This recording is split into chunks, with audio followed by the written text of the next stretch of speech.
partido este domingo, pero yo pondré las normas y esta vez será distinto.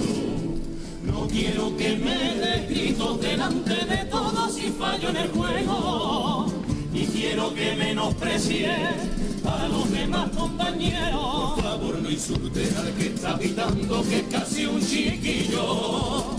No pierdas la calma ni le pegues voces al entrenador. Diviértete y ríe viéndome jugar, que nuestro domingo juntitos, papá. Cuando acabe el partido, si quieres podemos hablar. Entiéndeme, yo tan solo quiero que estemos bien y que no me des lesiones de los campeones que llenan el estadio. Que para mí lo importante es verte sentado allí. No me importa que nos ganen, me da igual el resultado, mientras vea que tú eres feliz por estar conmigo, no por competir, y que sea el fútbol una excusa más para estar juntitos.